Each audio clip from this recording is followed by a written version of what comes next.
Jim Morrison. Here. All right, we need to elect a chair. I nominate Dan. I nominate Mark. It's up to you, Jim. Have luck. Okay. So, Got the job. all right. Is that formal enough? I got the gist. Okay. They've raised their hands. We're good. I wanted to see Mark vote against himself. Okay, item 2, ARPA funds policy discussion. Do you want to start this, Sue? I gave you, just to start the conversation, I gave you a memo that talks about the reason regulatory review would be involved is there were 2 situations in which an ordinance would be required for the expenditure of ARPA funds. One is if you were going to do it to provide funding to businesses or nonprofits, and the second is if you were going to provide funding to residents individually, not as a class. The other items, broadband, hazard pay, water sewer infrastructure, and town-originated major projects do not require an ordinance, because the purpose of the ordinance is to define the rules of the game, who can apply, what the maximum is, how you apply, who's going to review it, what the standards are, all of those kind of things. So in thinking about that, I just listed a few things to think about before we start writing an ordinance. There ought to be some idea whether or not things that require an ordinance are things that the council is going to entertain using this money for. Are you going to entertain using this money, or part of it, $520,000 and change, for grants to businesses or nonprofits in some way impacted by the pandemic? And it has to be, I used an example in the memo of the county has a $300,000 fund they've established from theirs. Maximum is $10,000. It's for nonprofits who experienced and can document a revenue loss between before and after or before the pandemic and then during it. That's the kind of thing that if we did that, we'd have to do an ordinance that, because any nonprofit could apply. The same would be for residents. But so one question is, are those the kinds of programs, things that require an ordinance, that the council is going to do in regard to this money? And then some other things are, should we do a survey to ask local residents for input on this ARPA funding? Some communities have sent out surveys giving an outline of what's allowable for expenditures under ARPA and asking what people think, what direction that communities should go in that regard. That's a question that maybe we should talk about. Another question is what, if any, amount the council is willing to devote to hazard pay for first responders, and this is relevant in the event that Hancock County does decide to match hazard pay from county ARPA funds to make whatever a municipality did more consistent with what they've done with all county employees. And I would never advocate for more than first responders, but Hancock County has done it for everyone. And then Councilor Morrison had mentioned the need for funding of the senior meals program to include more of our seniors, and also discussed the need for a program to do home repair grants, which are considered, and seniors are an impacted population by COVID due to the higher rate of serious illness that they have experienced during this. And so thinking about that, those are 2 ideas. Would it be helpful to compile a list of maybes? Have the councilors come up with a list of things that you think would be, and then have the council as a whole go down through that list and decide which directions to go. And that would tell us whether or not we needed an ordinance or we didn't, depending on what ideas you came up with. Surveys as well, because we could survey businesses as well as people to see if the need's there for businesses or Nonprofits or, Yeah. yeah. And then the final thing is, what is the timeline that the council wants to use for ARPA funding expenditures? The deadline for encumbering funds is the end of '24, and final completion of any projects is by 12/31/26. And so this is just to frame a discussion, give you something to think about and talk about it and sort of how to proceed. Starting to write an ordinance, if we don't know we're going to need one for sure, seems to be the cart before the horse. But if there's a list of the kinds of things that you might want this money to accomplish, and some of those things include resident grants or business nonprofit grants, then we could just move into that from that. So that's... Go ahead, Dan. I think I really like the survey. I think that's going to give us an idea that way. And the second thing I immediately go to is when do we want, since the deadline's 12/31/24.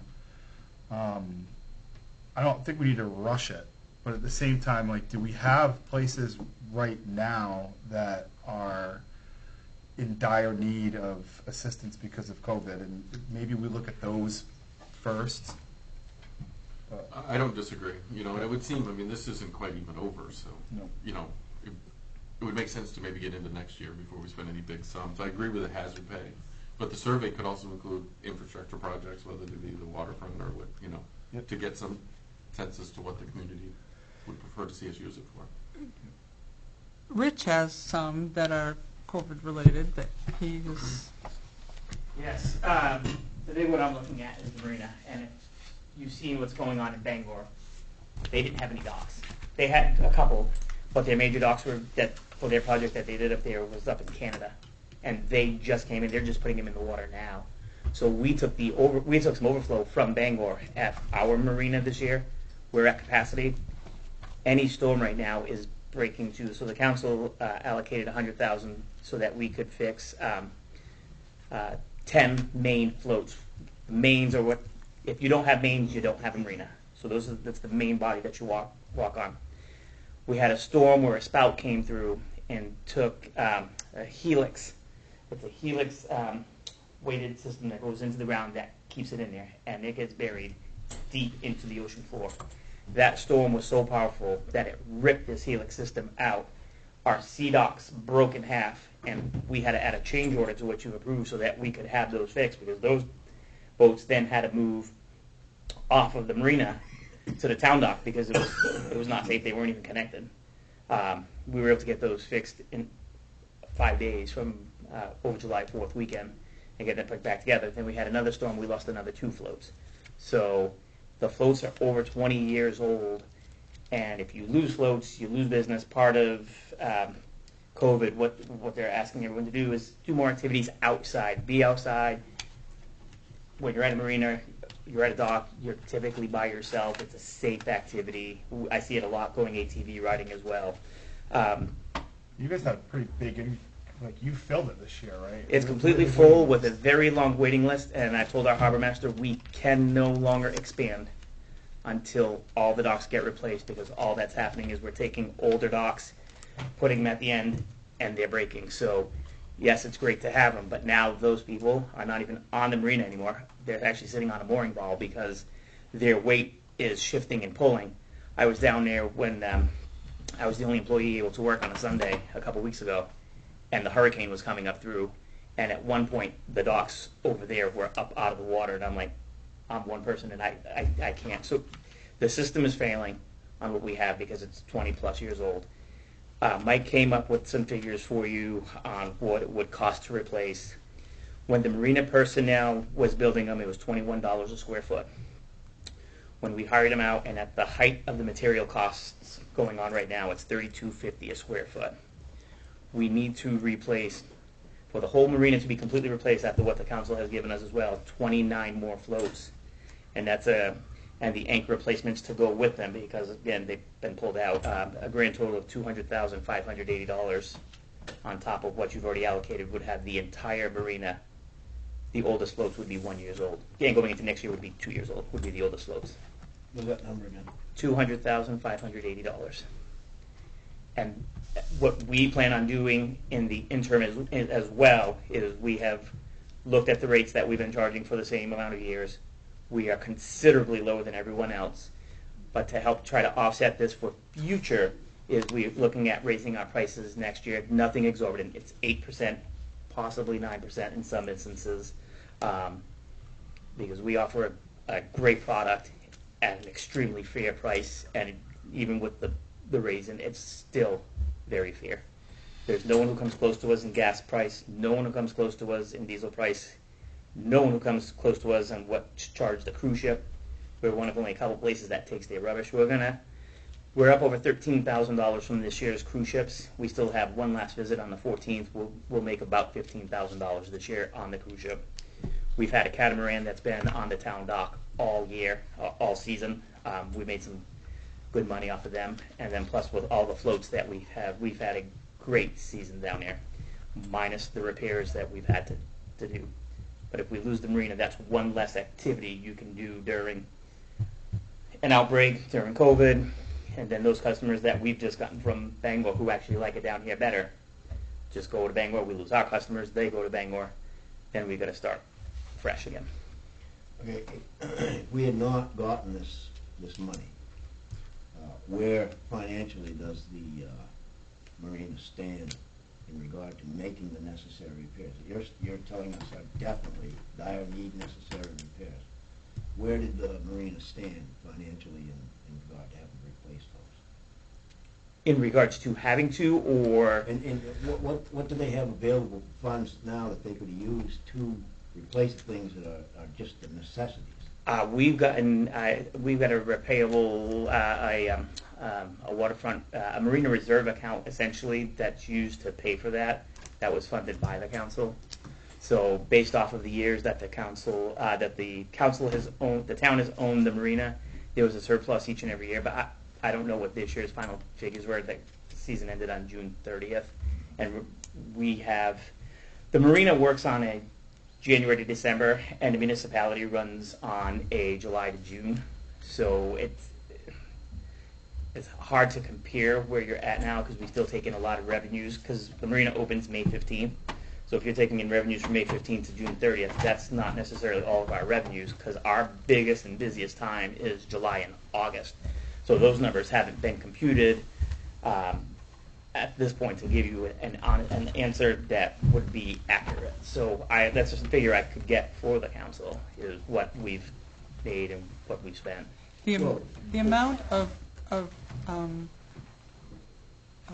excess that's been generated between when the town bought it in 2014 and now is just under $100,000. That's that it has included years such as 2019 when we didn't meet our revenue projections because of COVID and we started late, that sucked some of the money out of that in order to cover expenses. Well, my question stems from the fact that we need over $200,000 to make these repairs that he's discussing, and we only have in reserve 100,000. We'll use 100,000 for a round number. Mm-hmm. So, what? I'm all for the idea that the marina be kept up to top shape and all that. I just was wondering where we stood financially versus what we need. And you pretty much answered my question.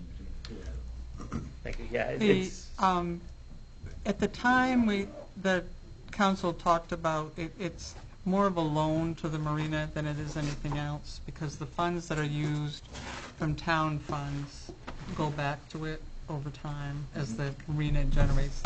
It repays for the funds that have been used to build these floats. Mm-hmm. That was the terms that you granted it under, that it was we've still been operating on the ultimate idea that tax dollars aren't used permanently Right, in that was the marina. original answer. I Yeah. understood that. So that is, but I think what Rich is talking about is putting the marina on, if you decide to make a list, put, that would be an item on it that the council would then consider for use for ARPA funding, along with whatever else you come up with, and then prioritize and make a decision. And if it doesn't end up being funded in that respect, the council will have to decide whether it's willing to loan an additional $200,000 to the marina for the replacement of the floats from our fund balance. Excuse me, how much? From our fund balance, How much did you say? $200,580. Yeah. Yeah. I remember when you did. Now, remember, lumber has come down quite considerably. We had to do those because of the storms that had ruined the two main floats, the one where the actual gangway sits on, and the one where a diesel gas pump sits on as well. So those two, Yes. Mike and Bill were able to create, and then we decided to do the other 10. You may have noticed that there's a barge down there. We're adding that security feature we had spoken about earlier, another dolphin in that span where there's the gap where all the damage is coming from. So as soon as we get a non-windy, non-rainy day, that's going in there. That's already been budgeted for this year. That will also help us. So the combination of that and all new docks, this is a project where you won't have to come every year and give us money. These docks should give you, if it's any evidence of what we've been able to go through, 15 to 20 years. And the good thing about these docks, the fingers down there are fingers of where the boats park along. We have 20-footers that are 20 by 4s, but we also have 30s that are 4 foot wide and 40s that are 4 foot wide. 4 foot at 40, they twist, they bend. You may see them; they look kind of dangerous, right? So the way we rebuilt them was at 6 feet. Mike and Bill did some of those, and we get rave reviews by customers. So much so that the others kind of get angry on. Must be nice, but when are we going to get ours? But we're doing it, and His we can do plans as much. would be 6-footers, 6 foot wide. The 20s would stay 4 because they're perfectly fine. The 30s and 40s would be 6 foot, and lumber's already coming down. 2x4s have come down considerably since we started. If we took this from town funds instead as a loan, does the marina have the capacity to pay it back? Well, that would be 300,000. You're looking at probably 12 to 14 years. Where this is funds to an organization, to something that COVID related, and there's a lot of other things that I can come up here and say. The waterfront needs this, businesses need this, housing needs this, senior meals need. There's a lot of it. If we're looking at something that we will not have to continually give to because we're going to start something new, as in housing repairs, then everybody's coming in, we've got a long list, and then every year we have to do this over and over and over, not with the same person, but for each and every citizen, because we decided and they met the initial criteria when we had ARPA funding, and they may have been late or they may have been further down on the list. This is something that would impact your bottom line right off, lower that amount that's available, but knowing that the funds are secure, that this marina will not be coming back to the town council for another 15 to 20 years to say, hey, these floats are now 15 to 20 years old, they've outlived their useful life. The staff down here is great. Anytime something goes wrong, we fix it immediately, and it lasts. The wood is 20 years old on brackish water. I mean, for a helix to fail, that's unheard of. When the diver went down there to figure out what caused it, he found a 5-foot hole, and then about 30 feet away, he found the helix just laying on the ground. I actually have pictures of it. It's an absolute nightmare. It did damage up at the cemeteries. I mean, it went straight over the marina, right by Wilson Hall, and took down trees and did so much damage that. I had a tent, like one of those canopies at my house, and we had gone down to Florida, and I got a message like, we just had a massive storm coming through here. I'm like, great. I was like, that's probably halfway across the town. Didn't touch it. Didn't touch a single thing. I couldn't believe it. Didn't touch my house at all. But the tree was broken down. I was going to say, you could have thrown a rock and hit the tree that. Yep. So, but that's one of the ends. If we can get that on the list as a potential, that's something that I think would be a big benefit to the town. Because at some point the marina's going to need to, or we're going to have to decide, is it important still to have the marina or not? Because without fixing those, it's not getting any better on its own. Yes, we have to do something With- one way or the other, Yeah. that has to be taken care of. Wherever the money comes from, it's got to get Got done. to get done. Yeah. Understood. So we talked about the possibility of a survey.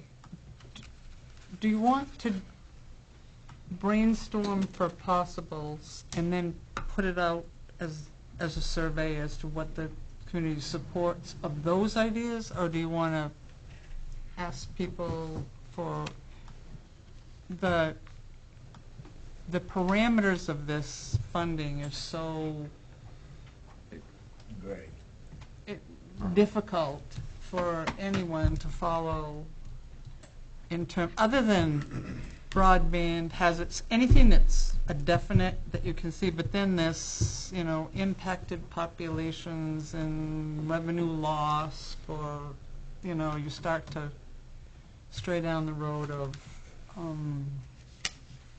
does this square peg fit in this round hole or does it not? And so, I guess the question is, if you wanted to do a survey, do you do it before you come up with a list, or do you do it after?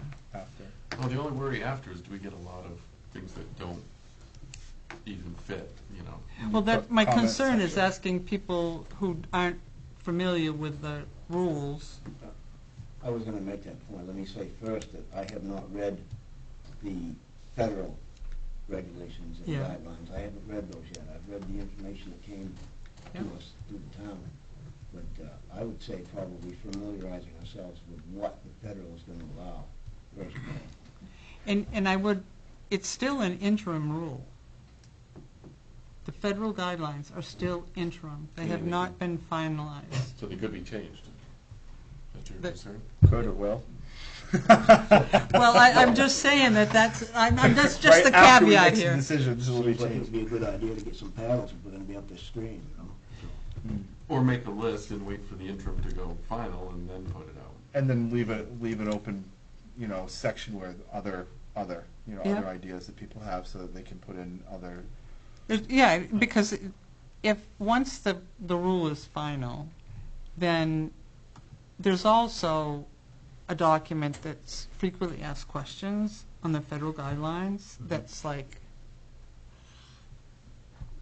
immense. yes. Immense in terms of what's allowed and what's not allowed and all that kind of stuff, which is, it's a little slow going, but if anyone has time, that it kind of gets to how close to the edge can you push this without ending up failing an audit and having to repay funds. It'd be a good reference to address what. I'll send you all the links to that, if that would be helpful. I can get you a copy if you want. Yes, thank Yeah. you. I did go in and read through what you had sent, but where it was a PDF, I couldn't click on anything. So I did go into the Maine Municipal and signed up and to register. So I just received back a registration for that. So I wanted to go in and click on some of the links and look at it, because it gets pretty deep in these federal funds. So for the timing of this survey, do we wait for the final? Well, I think that if you schedule another meeting for the next meeting and everyone comes with things they think are important that should at least be considered as part of this, then you could have a reasonable discussion of at least the types of, are we going to need an ordinance or not kind of thing. Does that sound reasonable? Yep. Does to me? Okay. And that will be something that, when you report on this, that the whole council should be submitting what they think, or ideas. I mean, I used your ideas, Jim, as an example of, if we were going to do a list, these are some things that have already been identified that, Right. And I also think that we should make a big effort to get the information to the people of the town that this is something that is available, and get some information and try to read up on it, find out for themselves whether they feel they're actually qualified to receive some of this money. An example, a widow or a widower. They may have lost a half of their income due to death by the COVID, or a business may have lost 40%, 50% of their income because the COVID stopped them from being able to work. They may have lost their workers. They may have needed to slow down their work situation. This may be a situation that directly is a result of COVID, and that kind of thing is trickling toward me on a pretty steady basis. And I actually spoke with a woman who lost her husband, and she said, "When did this take place?" I said, "Well, this is, this is the money that came from ARPA," and she said, "I've never heard of that before." So I said, "Well, it's probably something you should look into. You may be qualified to receive some money." And that knowledge just doesn't seem to be generally about. The fogginess around, maybe that's the wrong word, it has been that the way that it's been rolled out, we don't have any cash. We are now in a confirmed status so that when money ever gets sent to somebody, we'll get it. But the counties had their first half for a while, and Portland and Bangor and many of these other communities have had funds in the bank. The direct pays have, but we certainly can, I would think as part of the survey that some education on this is, and I'll also say that one of the things that I did notice in the qualifying was that if this becomes an overwhelming thing for this three-person, we can hire and pay people to oversee this project. Yep.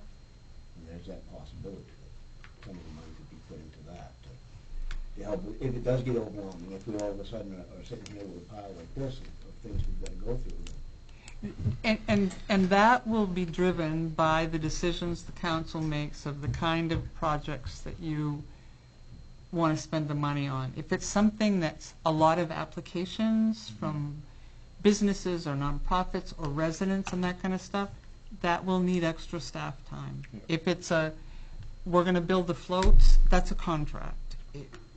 That doesn't require, so the need for extra help will be driven by what your list looks like.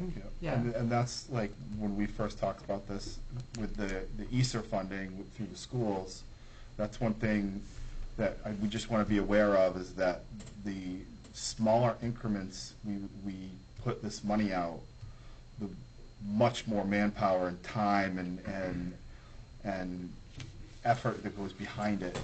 Whereas if we have some bigger projects that we look at to use the money for, that to make a difference, then we can put them in there, and there's a lot less of that. So there's a balance there, because from ESSER 1, 2, and 3, by the third one we're looking at this, because ESSER 1 and 2 it was, we're pinching out all these nickels and dimes everywhere, and got very difficult. Not on the committee, but this actually could be a very, this piece of this could be a very valuable part of the budget process for next year, in that it will force us to have a conversation about potentially projects that we would fund similar to the marina, in terms of things that we want to not have extended payments or whatever on. But then also it forces us to talk about things that we may. I just think that and then as part of the budget process for next spring, maybe out of that is when we start looking at some of these projects. Maybe some of them can't wait, but I'm just saying this could actually be a pretty valuable piece of the budget process that's coming up. Yeah, I would agree. So we'll have everybody, ask councils as well, to bring lists and compile it and discuss it. And if you do that, I'll do a draft survey document that you could plug in that information to, that includes information on what this is, where the money came from, how much it is, and what the legal possible uses, the categories in which they fit, so that when people are looking at ideas, they can understand how that works. Does that fit the education piece, Jim? And if we send this out to every mailbox, then we can't get much better than that. Maybe well put to utilize, say, the Bucksport Bay Healthy Communities Coalition, and maybe they would be a person that would take a summit and deliver it out to people that are in need. Or offer to assist if people had questions, that kind of stuff. Would there be an option perhaps to do the survey online too?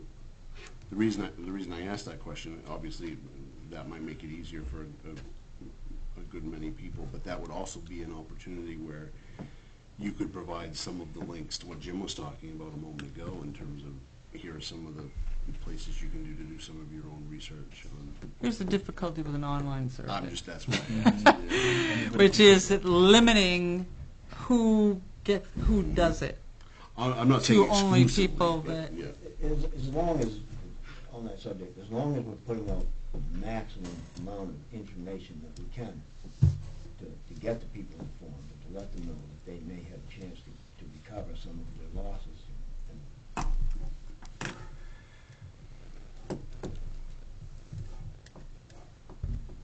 Any other comments? So everyone has homework. Me and all of you. Well, unless there's anything else, motion to adjourn. Second. All in favor?